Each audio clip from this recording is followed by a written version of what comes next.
Okay, we're live now on the GuideDog4Glass Report, May 24th, 2014. I hope you can hear me. I can't hear. Obviously, that would cause feedback problems. I'm just going to talk right now until 5, and then I'll start with just a short thing. If someone joins in, feel free to ask questions that I can get to, or some suggestions. Basically, okay, well, I put up the notes from this talk. The talk itself is 40 minutes when it describes not even deep details on what my research has led me to.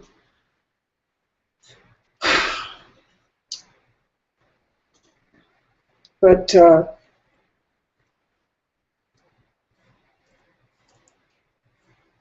messing my hair stuff. So I don't want to have to read that. I've looked at it, this whiteboarding and inserting videos, and I would like to do that, but I'm not going to be able to do that today. So I'm going to provide for anyone that's interested. Most people have been getting my posts, my kind of crazy posts, out of control, group circles. I'm sorry about that. I'll take time to clean that up. But for now, I'm just going to summarize the report without any fancy videos or graphics, or I don't even have some of the items I'm going to be talking about. And this is my kitchen in Mesilla Park, New Mexico. It's a lovely day, except for the mockingbirds harassing the hawk across the street.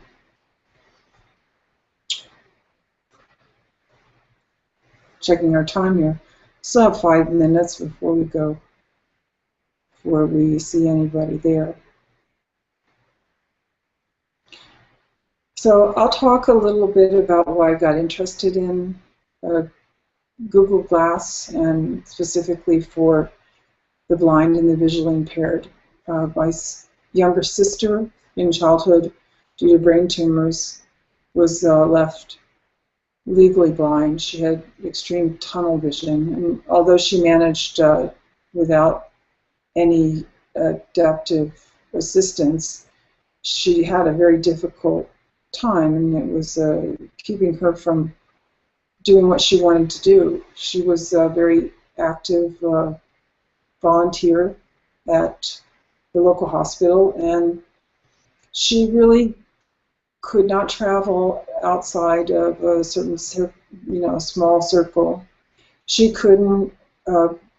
She needed constant support to get her medications and things that she needed, food and miscellaneous, and so she could have devoted a lot of energy, smart person, to helping at the hospital if she hadn't had to spend so much energy on coping with these obstacles.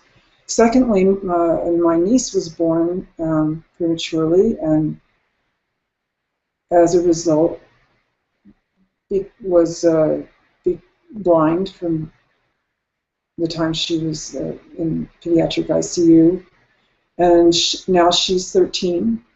She has a limit. She has the advantage of being, her mother is a teacher, and she's got all of this access to the educational resources in this area, which aren't great. This is a poor area, but so she's doing pretty well, but she's still, like my sister, confined and needs assistance for many things. I think that if she was able to use GPS mapping and directions and listen to things and control them easily, that her world would expand quite a lot. So when I saw glass 2 years ago, I got the idea that this would look like a seeing eye dog for right there up in your face, you know. It just seemed that it would be obvious that the basic functions would be something that blind and visually impaired people could use. So I spent a lot of time setting up my planning and then doing research. And in conclusion, you know, I came to the conclusion, which I'm going to talk about shortly, that there is something ready right now. The glass can be used by the blind and visually impaired, and in combination with a specialized but inexpensive smartphone and other devices right now, with training, the users can get out there and be much more independent, which is what people want. So they want, you know, this is Memorial Day weekend. People fought for this country's freedom, for the democracy that we hold up as an ideal. And it begins on an individual level with independence and freedom for individuals. So that's what I'm hoping to provide.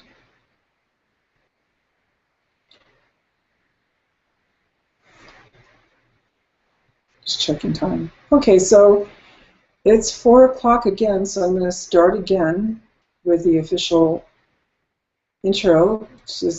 I'm Marilyn Martin from GuideDog4Glass.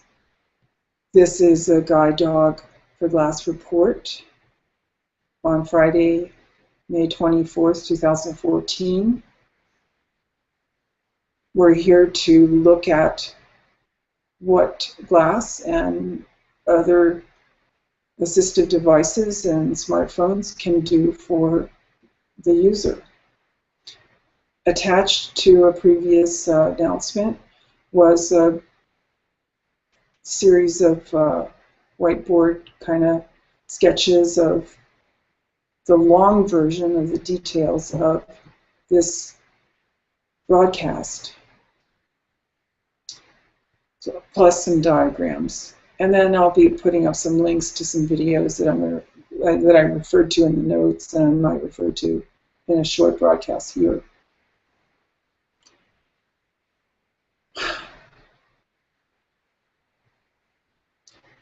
So I started off with the idea of seeing glass as something that would be independently useful for the blind and the visually impaired just in itself, just from looking at it 2 years ago on the videos that were put up online, and so I couldn't wait to get my hands on it and see if that could be done. And after a lot of messing around, it seems like the voice commands and the speak aloud features, on top of everything else, all the other functions, which I'm not going to go through here, but you know, you're texting, GPS, phone calls, all that stuff.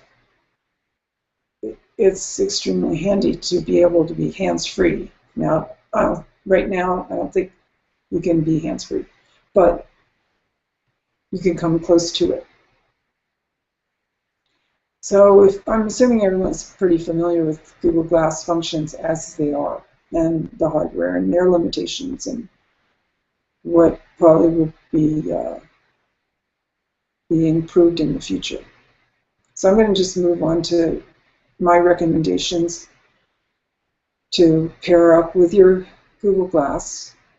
Is the Samsung Galaxy Core Advance is a phone that is made especially for the visually impaired and blind. The controls are all tactile response. They have large buttons. It speaks. It has a vibrating case to enhance all of your alerts and communication pathways other than sight. It also has accessories, the ultrasonic case, which you slip the phone into, which has a UHF gig up in the top and a nose. So it works as a virtual cane, and it has a sonic cone of 3 to 6 meters. So it detects and gives feedbacks on multiple proximity, levels, near to far, on how close these objects are. And so the person can use it in a much more refined way than they could with just a cane. Those are going for $300 for the phone on Amazon and $100 roughly for the case. The two of them together would pair up with your phone headset, and because of the new system upgrade where screencast can also allow you to use your screen as a control for the glass, then my idea is that you would want to put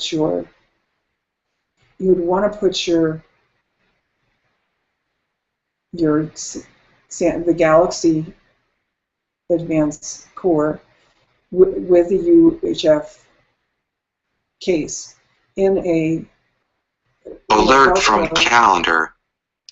GuideDog4Glass Report. There you go. Alert from calendar. Thank you.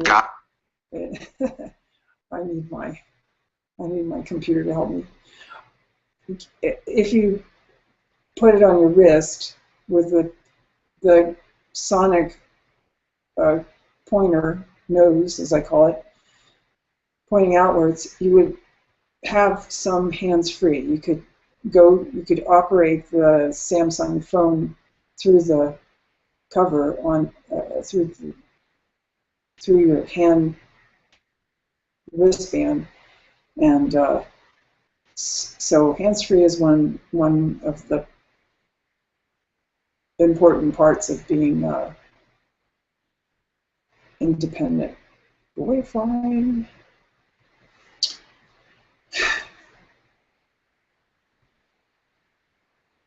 They also have a optical reader stand, which is great for visually impaired people to use it as a magnifying glasses. The Samsung's basic phone set is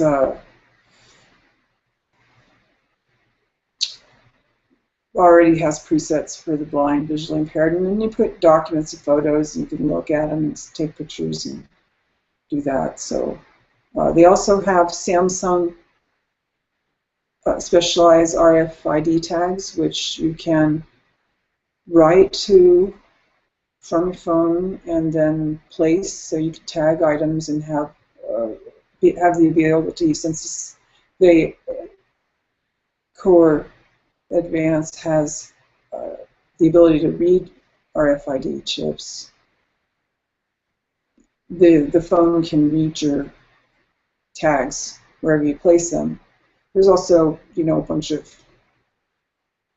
other third-party location and tagging devices There's very cheap RFID tags out there that can be programmed.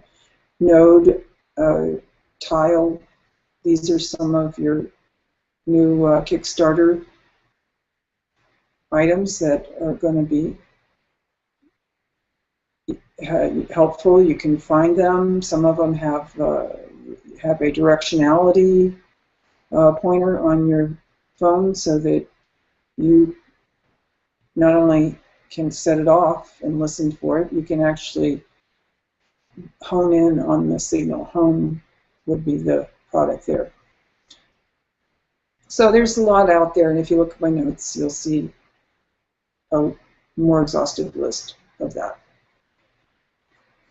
So that's expanding your basic Google Glass and smartphone into a really fully featured setup for the blind and visually impaired. That's where it is right now. I think Samsung is going to provide more of these adaptable phones on a better system, better Android, KitKat, and better phones. And you look in the future at phone blocks and Project Era and all that, and it's obviously that modular phones could eventually become specialized for the blind, as they show in their demos at ATAP. That's it for my recommendations on what you can get now for the blind and visually impaired. Now I'd like to talk about some of the other technology out there and implications and wish lists for future consumer level smart systems. Chris Kitchens has been really helpful in pointing me in good directions and responding to my nonstop chatter about things I don't know about. And he pointed me towards the brainwave technology. I had no idea how advanced it had become at the consumer level. I've got from here, sorry.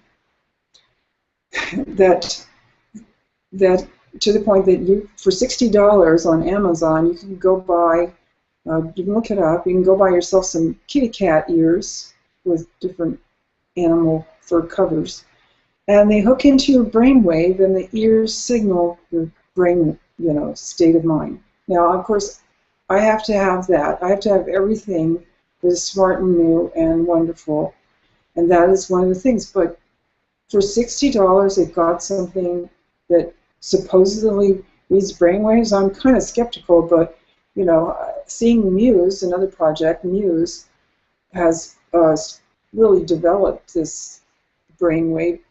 At the consumer level, they have products you can buy to train yourself, like meditation, to direct your mind.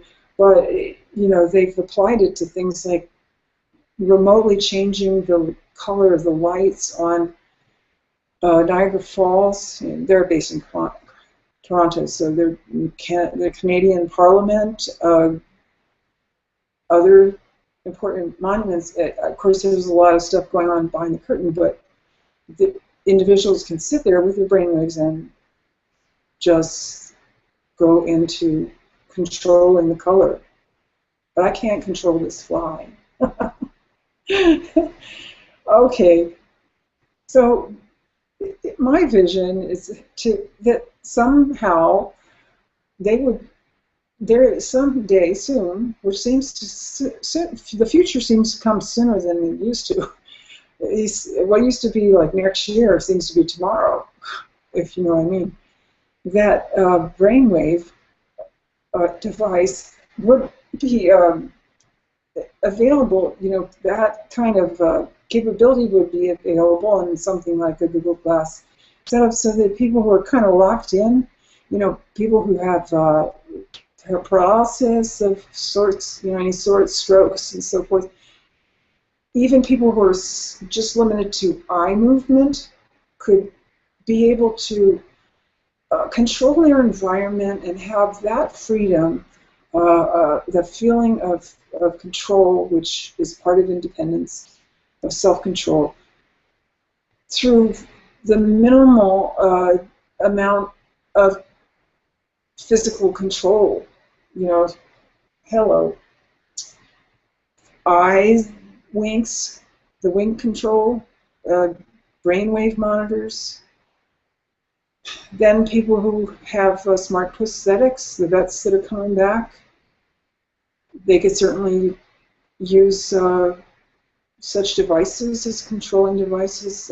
Ultimately, they're going to have spinal implants to replace damaged spinal cords, and how are we going to control these from, you know, this is where we think and where we our mind tells our body what to do. So how are we going to make a new connection through this mind wave technology? That's very futuristic, but I believe that it's out there.